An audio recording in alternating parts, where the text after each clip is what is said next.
Hey guys, welcome to the help screen, and this is how to allow camera access on Roblox. So guys, today I'm going to show you two ways in order for you to do this. So guys, first thing that you will do is go to your homepage and then go to your application Roblox and hold it, and from here you will have app info.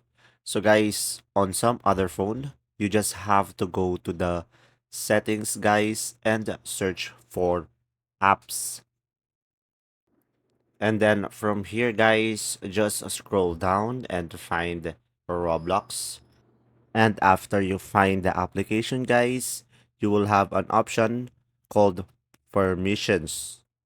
So from here guys, you will have multiple options.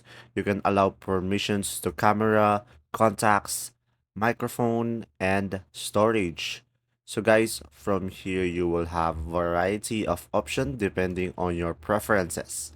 And guys, if this doesn't work, what you could try to do is go to your Roblox and go to settings and verify your account. So you can do this by going to the Roblox settings and go to account information and verify your age.